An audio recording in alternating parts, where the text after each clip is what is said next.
Welcome to the Dr. Shawn Tierney Podcast. My name is Shawn Tierney, and I am a neuromusculoskeletal synologist. I treat athletes and high performers. My goal with this podcast is to help you make better decisions regarding your health, athleticism, and all aspects of life. Here, I'm both a student and a teacher. Thank you for tuning in. Hey, this is Dr. Shawn Tierney here with the Dr. Shawn Tierney Podcast, and I'm so honored to be here with Bumpy Kanahele, the leader of the Hawaiian Nation, president of the Hawaiian Nation, master teacher of the Hawaiian Way. And, I just relate to so many things that we've talked about. You know, we have different ways of saying the same thing, it seems like. We have different ways of coming to the same goals. And I just really enjoy, spending time with you, talking, and just honored to have you here. So I don't know your whole story, and I think the world wants to know. So tell me a little bit, how did you get to this place? What impacted you in your life to become this great leader that you now are? I think it was our elders. That's what the voice was, our elders, in council. And then like in your household, right? Your dad, your mom, that's the elders. So you're going to listen until you don't anymore. Oh, of course, yeah. So I had the pleasure of learning from some real kupuna, we call kupuna elders in our communities, in our families. And the history is such as, they always believed that the Hawaiian people would bring peace to the world, because everybody keep coming to Hawaii saying, well, the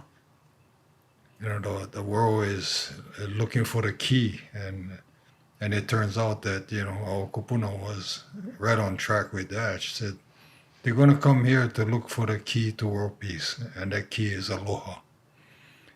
And with that said, that was back in 1970, in our mid-70s, early 70s, that I learned from Antipilahi Paki, the meaning of aloha. And it was, pretty much, what you put out, you get back. And aloha spells it all out. Now, what happened after my learning of that is the reasons why now. And so about 1987, I started to really get heavy into the sovereignty movement in Hawaii. And it was as early as 86 that we occupied land. We started to learn who we were related to. And so we started to claim lands based on that, our genealogy, right? Of course. And the fact that, we had like thousands of acres that, our family members in the past used to have. Some, there's a military base on, hotels, in Waikiki. But this was like the beginning in the 80s for me, learning about what happened. Why is this not known? And well, it turns out that as we started to dig more for information, we found out eventually that we had a country once upon a time. A country that had international treaties of peace and friendship with over 30 countries. Japan, Norway, Switzerland, all the European countries, Germany, Russia, and United States, of course, and Britain, France. So that started to really get under our skin about like who we are, right? And turns out that in our work in 1893, our country was overthrown. And that was with the help of the United States and businessmen at that time. And so that overthrow really, really set the tone for taking the identity away, the national identity away from the Hawaiian people. Once they overthrew the Queen in 1893, January 17, 1893, once they did that to her, then it left all the Hawaiian people, nationals, in like, they were in like a limbo. Huh? Yeah, they were in limbo. And so the United States had to create something to make that all okay. Make the vacuum, fill the vacuum. But they had a problem in 1897. The Hawaiian people put together over 37,000 signatures. Mind you, now a petition against annexing Hawaii to the United States. They lobbied that petition in Congress. And when they did that, Congress denied the Treaty of Annexation and merely put together a joint resolution to take Hawaii away that long ago. And then they went on to create a Hawaiian Homes Commission Act, which provided housing for the people now, so they could, improve their lives and all that. And it was through an act of Congress, 1921, that they created the Hawaiian Homes Commission Act for the betterment of Native Hawaiians. That was how they consolidated all the Hawaiians under one roof. Then the war broke out. 20 years later, the war broke out, World War II. And Hawaii entered into the United Nations now because they were one of those territories that were under the list of non-self-governing territories. So if you know anything about the UN, the United Nations has a process under Article 73, which basically was to ensure the culture of the people is concerned, their political, economic, social, educational advancement, just treatment, and protection against abuses. And this was like a format for countries all over the world that had the same trust responsibility. So, of course, there were three models that would come out of this process would be sovereign and independent state, free association with an independent state, or integration with an independent state. And of course, we got integrated, not to our choice. So in 1959, statehood came about. They still had a problem, though, because they still had this damage that they had done that nobody knew about way back then, right? So it was like creating the state of Hawaii, which they did in 1959. Hawaii became a part of the United States. And what that did was basically put the Hawaiian people under a department of the state of Hawaii now, which was overseen by the Hawaiian Homes Commission Act, the federal government, as if we were Native Americans, but not. It wasn't that tied in, but still it had that congressional approval. Mm-hmm. So in 19 years later, after statehood, an Office of Hawaiian Affairs was created, kind of like the BIA for Hawaii, for the Hawaiian people. And that was to better their lives, economically, socially, culturally, to improve that, and eventually to create a government. And that's what that office was created for, to help the Hawaiian people to reach that because of the damage way back. And then as time went along, we were all excited in 1980 because we had this office that was eventually going to be a government, entity, yeah. Was going to take the lead in building a government, a nation. Well, 13 years later, 1993, which was also the 100-year commemoration of the overthrow, came about.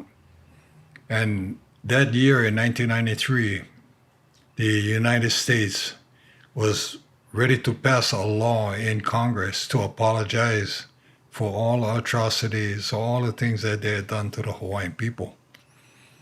So in July of 1993, I got appointed to the Sovereignty Advisory Commission for the state of Hawaii. And in that commission, I was the head of the International Law Committee.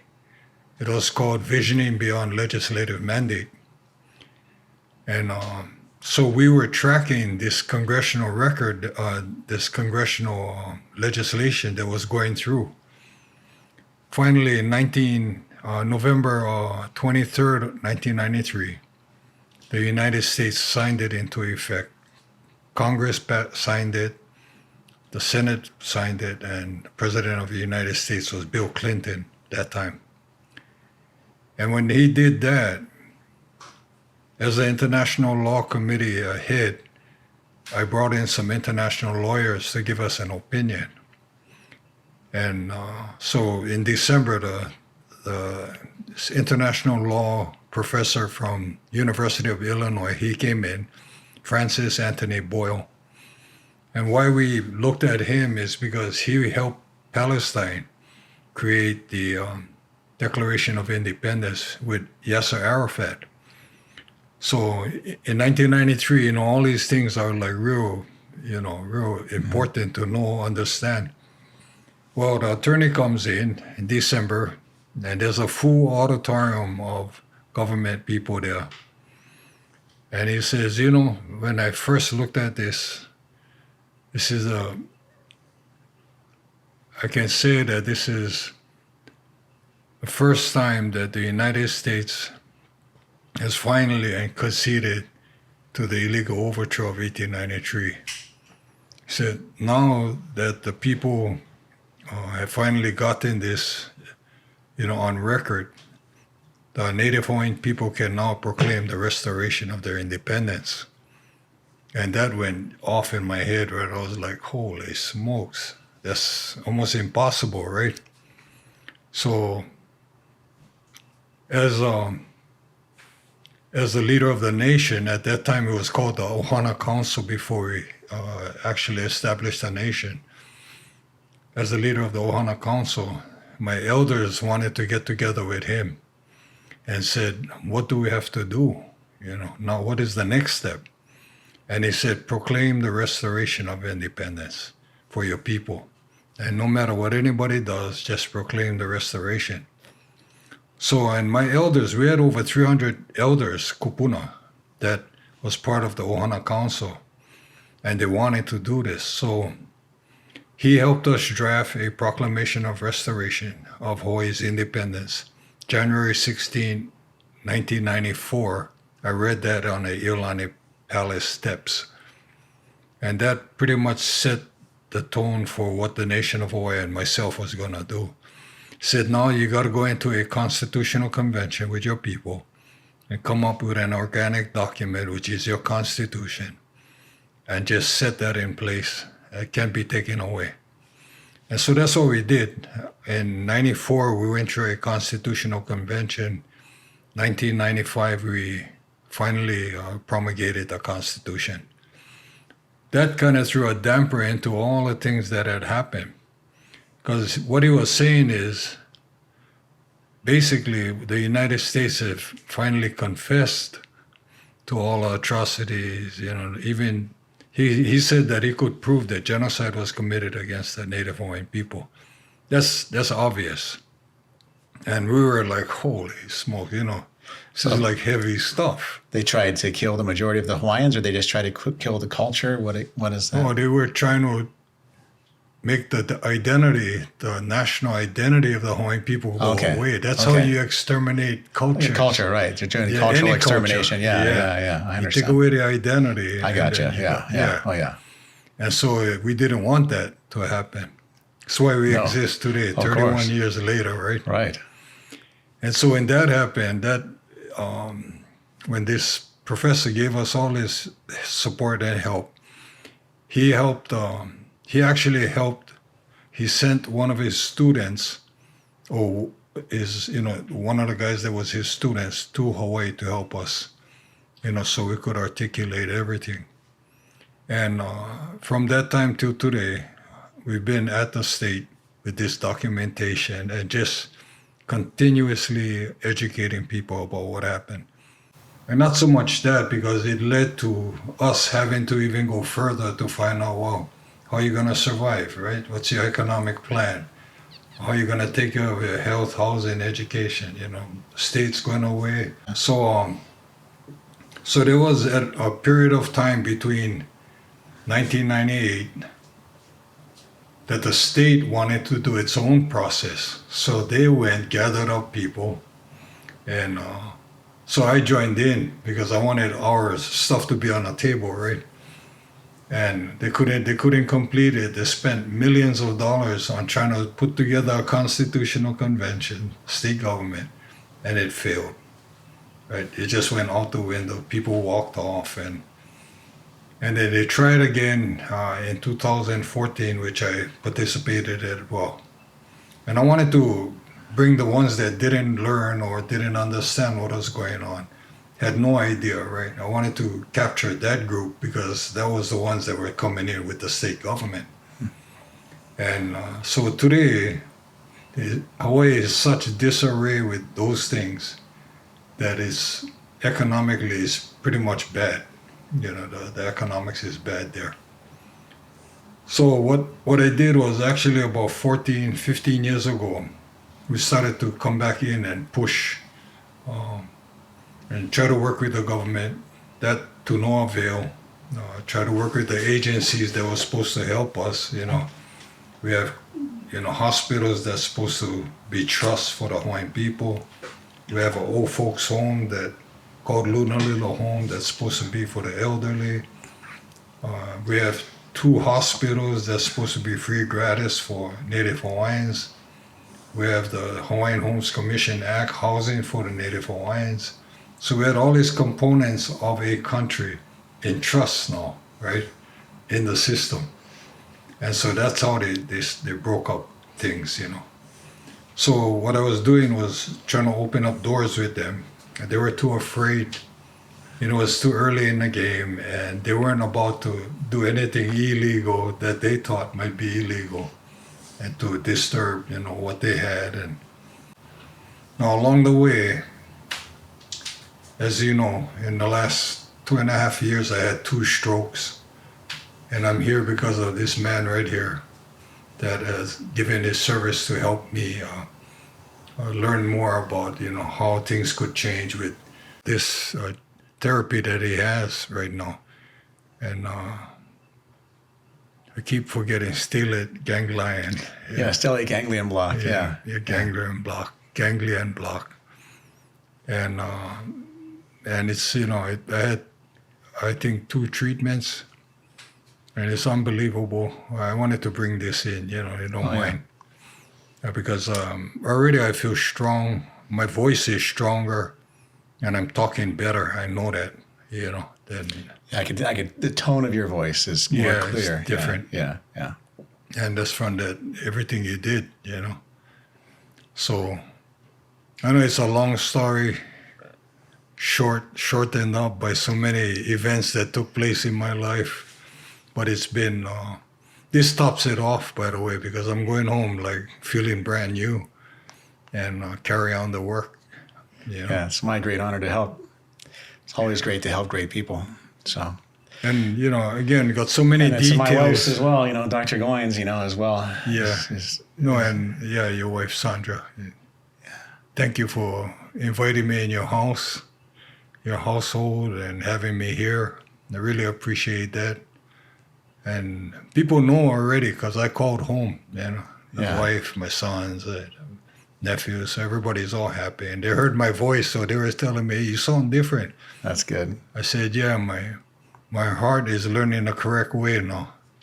Yeah. You know, so with that said, you know, that's fantastic. You know, it's an honor to be able to, you know, help people. And I think that stellate block, you know, can change lives, you know, in a lot of ways with helping, you know, your brain recover, helping your heart recover, and helping people recover from trauma of all nature. And we have a world of people who have experienced too much trauma. And I think as a society, in some ways, we've failed, you know, our members, our communities, because people are traumatized, and you know, they use drugs to medicate themselves to feel normal.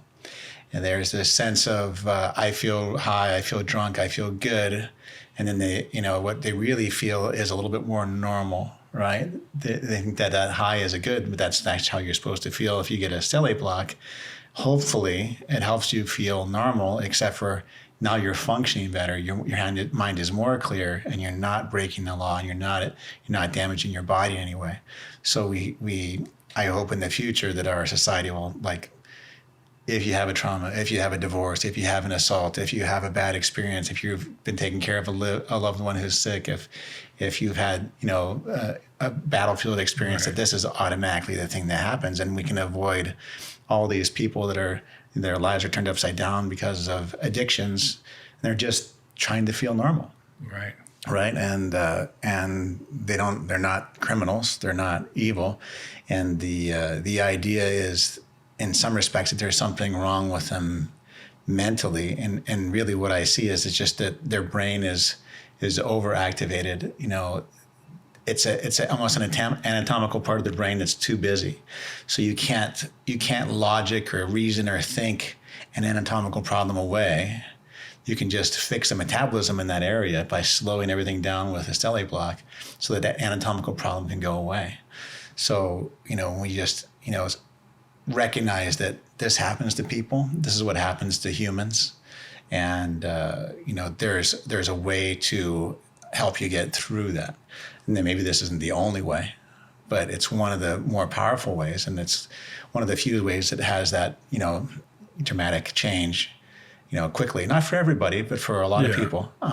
And, it's just an honor to be able to be a part of that. I think it's really, my friend Sean Mulvaney has really done the majority of the work. He's carried the load, not only for the military, but I think for humanity. So I just want to thank him. I mean, I'm just doing what I learned through him, with him, and from him.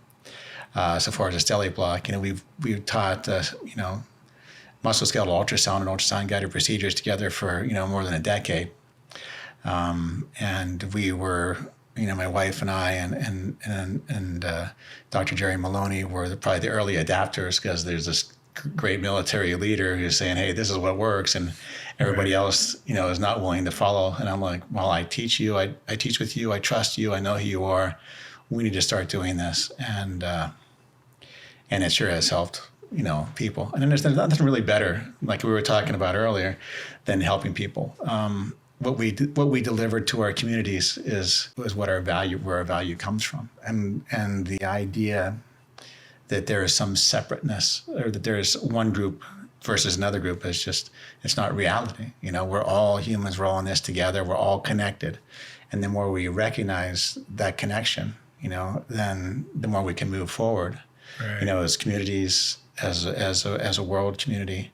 And I think that's kind of what really inspired me about talking to you is I see the connections of the same line of thinking with what the Native Hawaiians, the aloha, all of the ethics of what I kind of grew up with, and have come to believe through my experiences in life, with my elders, with my family, with my teachers, so it's just that, thank goodness we've all had great mentors, and we have, it seems to me that we have been open and humble enough to listen to people, Yeah.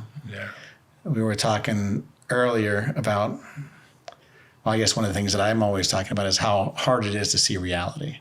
You have to take away all of the veil of your own selfish beliefs to see what's really there. And that's kind of part of what you were describing to me as some ethics and Hawaiian ethics that you're teaching to people. So what would you go into that and explain that ethic of living and being? I think that's where we were brought up, that we all family, the whole world. Oh, right? Yeah, right. And that was what Antipilahi talked about in Aloha. It's hearing what cannot be heard, seeing what cannot be seen, and knowing the unknowable. And it's I think unconsciously our people are doing that because we're born with that. We were responsible to pass this on to the rest of the people in the world. That was what we were supposed to do, but we had to go through what we did go through to understand that that's what's going to help the world get by now. Because Mama, she's not going to change. Mother is going to be here forever. We're going to be gone, no matter what. Oh, yeah. And so she wants attention, and she wants it in the worst way, as we can see, what's going on in the world. And but we keep asking her to, be patient with us because it's pretty bad out there. And so I think that is, the essence of aloha. When you know what happened to you and, what you're trying to do, and with all the good, bad, and ugly feelings that come with that, and still stay the course, because, you got to deliver this message. I got to get there, in the apology law, you can find our information on the nationofhawaii.org. And if you look at the apology law, the first whereas clause in the apology law says, prior to the arrival of the first Europeans in 1778, Native Hawaiian people lived in a highly organized, self-sufficient, subsistence social system based on communal land tenure with a sophisticated language, culture, and religion.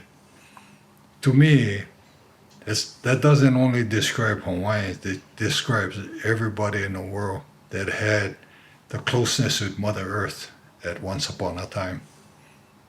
And this is all in aloha I'm talking about, The whole thing is... Oh, yeah. And so in the law, in that law that America signed, every whereas clause is the finding of fact and law by Congress. And that was signed by the president. So it's a confession, It's a confession. We can go to the United Nations, the International Court of Justice, and file claims against that. But we chose to look for peace and friendship and economic development with other countries, because that's going to take us forward, Oh, yeah. That's going to help, develop better relations amongst us. Yeah, I think that, you kind of click on a couple of things that I think, a great leader clicks on, which is you understand the logic, you understand the history, you understand relations with people, you understand the law. And you also use your heart, and your feelings after carefully evaluating all the different options to come to what is, at least in the moment, the best solution, and that's always what I think about is, how do I be present? How do I be a good person? I think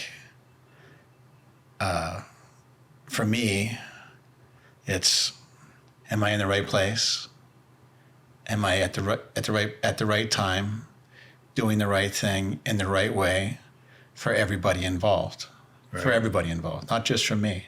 And then that being present is kind of what you kind of described to me in different ways of approaching the Hawaiian culture, and you have this situation where you maybe have some law behind you, but you're using that law in the most loving way to bring everybody together, rather than to force and hurt people. You're here to how do I spread the goodness? How do I do what's right for everybody involved? And you're considering in the most humble and honest way, how to come to a good conclusion. Which I think is part of what makes a great leader or a great person.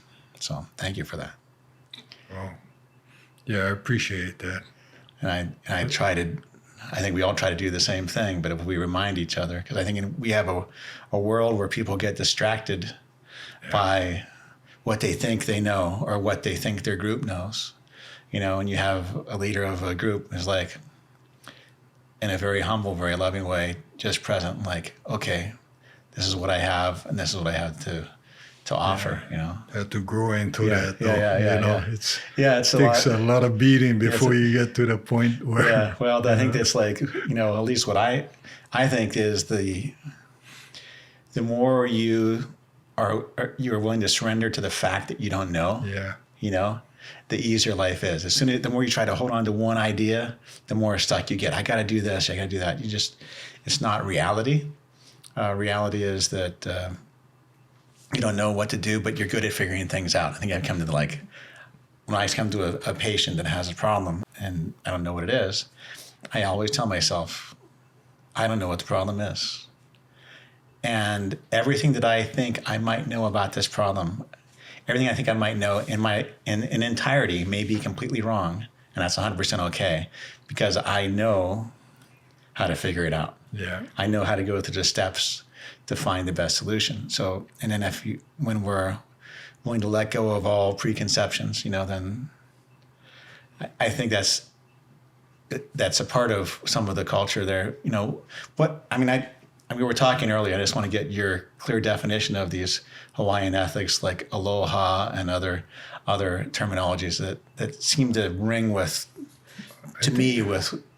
what I see is essential in my life. Yeah, I think that is, aloha spells it out, Again, I could memorize it before. Right now I'm kind of excited about how I feel. Right. Yeah. It's a lot to go through. Yeah. So that's it. There's just a lot of commonality I see, and when I first went to the Big Island, Kona, and I had never been there before. It kind of reminded me a little bit of Pennsylvania, where I grew up. I guess very, very green, very, very lush, very, very rainy in the summertime. It's like in the nice part of the year. But it also had this very warm, almost like a home feeling. It was obviously not where I'm from, where my ancestors are from. But it had this warm feeling. And I think that's what people get when they go to Hawaii. There's this warm, welcoming, you belong as a part of humanity here, even though this is our place, right? But you're welcome to share this part of humanity with us. And there's a gentleness and openness that I sense there, especially amongst people like yourself and Native Hawaiians. Yeah, I think that's the storage part. Storing all that aloha. Yeah. When people come, they still feel it, but they don't look right. Something's wrong with this picture, right? Yeah, exactly. But you still feel good about it. Yeah. That's Mama. Yeah. Mother Earth. Yeah. She's constantly alive there. Yeah. With all the rumbling and everything else. But also a protector of what we do. That's one thing. When all else fails, I just drop it. And then it comes, whatever happens that I was thinking about, the solution always comes. Documents were destroyed in Hawaii. I think there was a fire that destroyed the archives. Makes sense, right? Yeah, of course. We got to get rid of these guys. Well, that's the cultures too. I'm not sure who the. It's hard to point a finger at one group. There's always been some. People that are not good in every culture, and I think that Well, they made it easy for us, Yeah. They confessed to it, America. Oh yeah. They made it. They came clean. Yeah. But there's a price behind that now. Oh yeah. So reconciliation efforts got to take place. So when that law passed back in 1993, it was like, talk about aloha kicking in, and it was basically Hawaiian people starting to open their hearts again, because they know this is because the elders are already telling us stories that they would not talk about. And they're telling us stories about what happened in the past. And, in 93, I had elders that was over 90 years old, 80s and 90s. So these were real close. They were around the time of Queen Liliuokalani. Oh yeah. They remembered. Yeah, they remembered. And they remembered, they had to be quiet. Yeah. And that's where aloha just continues to prevail, And it's what you emote on each other is the essence of aloha. How you carry yourself. And it wasn't just for Hawaiians. It was for everybody else too. You learn that after, in the beginning when you first learn it, you're thinking there's all us and this. Oh, yeah. And you go into that through controversy and, disagreements in history. But I think it's more, the auntie told me that aloha is a feeling. And that feeling is when man and woman have sex, when they climax together. That's aloha. That's the feeling of aloha. It never stops. It never stops.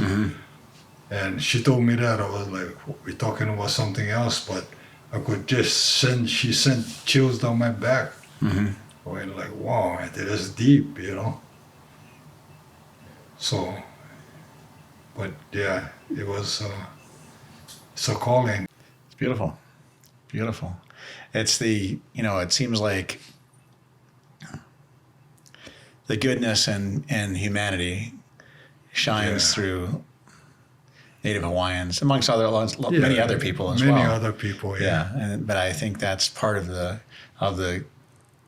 an inbred part of the culture that's nice to experience, when you get to come in contact with good Hawaiians, with Native Hawaiians.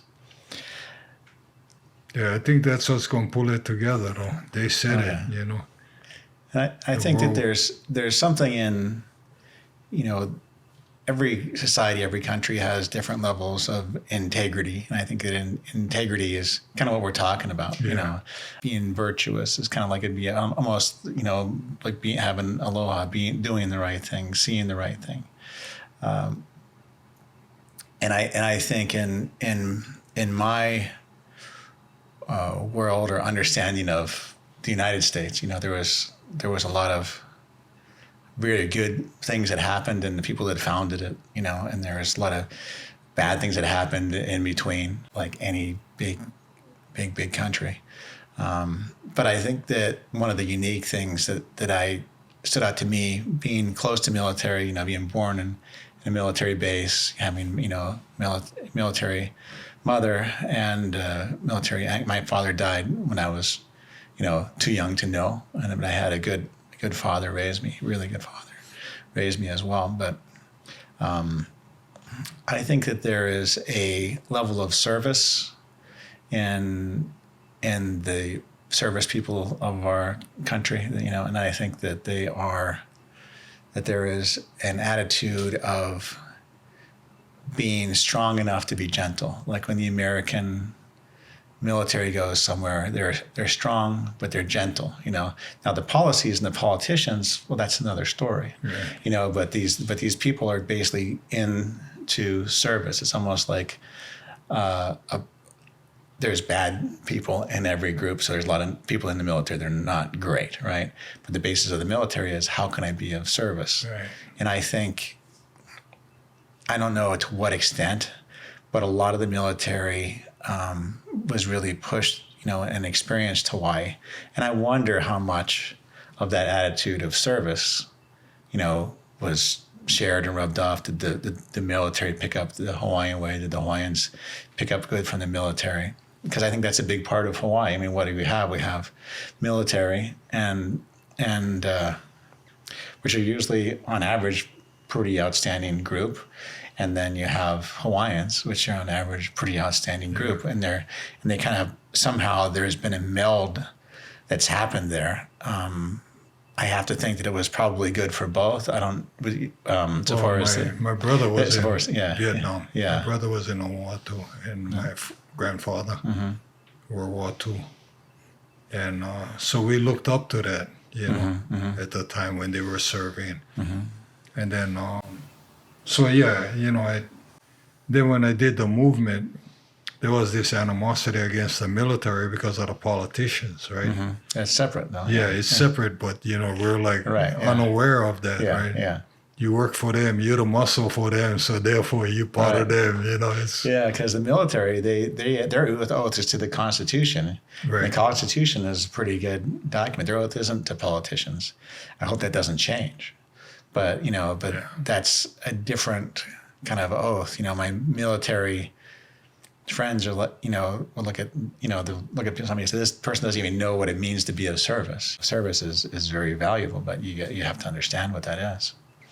And I think what you describe as, the Hawaiian way is how to be of service, And I think that's how I hope I live my life, is how do I be of service? How do I think help? you're on Right? that What's path, that? man. I think you're on that path. Yeah. So I think we all, hopefully a lot of us are, and I think you and I absolutely are. So I'm honored, to be a part of this interaction and to just have an experience with you, just to share life. Any little bit you get to share with a great person is good. Right on. I can't tell you how much I appreciate it. Is there something you would like to add, to give people information about you or how they could help the Hawaiian Nation? Or I think check our website, nationofhawaii.org. There's a lot of good stuff there. You can see all the projects that we have. We work with schools, with children that are, they can pull weeds, they come up to the village. We have 45 acres of land. Mm-hmm. That was a land that we got from the state government. And that's the only sovereign land now in Hawaii. And so the governor is working with his people to try to figure out how to transfer that land over. We wanted to go back to communal because that's how it was before. That's how the systems ran before the damage. And so I think we're on the verge of signing some, contract agreement with the state. Because as much as I don't trust them, I don't trust the people that, are in certain areas of this, because I know that they directly stopping us from coming. It's stopping us from getting grants that we're supposed to get because they're supposed to give us help, right? They're not doing that. So we just go right around them, and work with the people that can. And, like I said, there's a spirit that follows us and watches. The people that actually stall things like that, they're no longer with the government. These kind of things happen to them. A couple of them were like a assistant prosecutor, went to jail.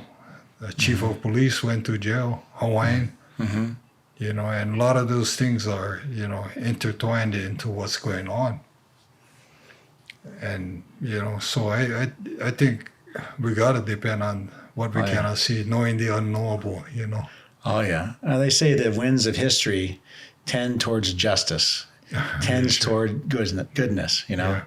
There may be sometimes things turn the wrong direction, but they tend to come back. So hopefully they start coming back, and stay on the right track.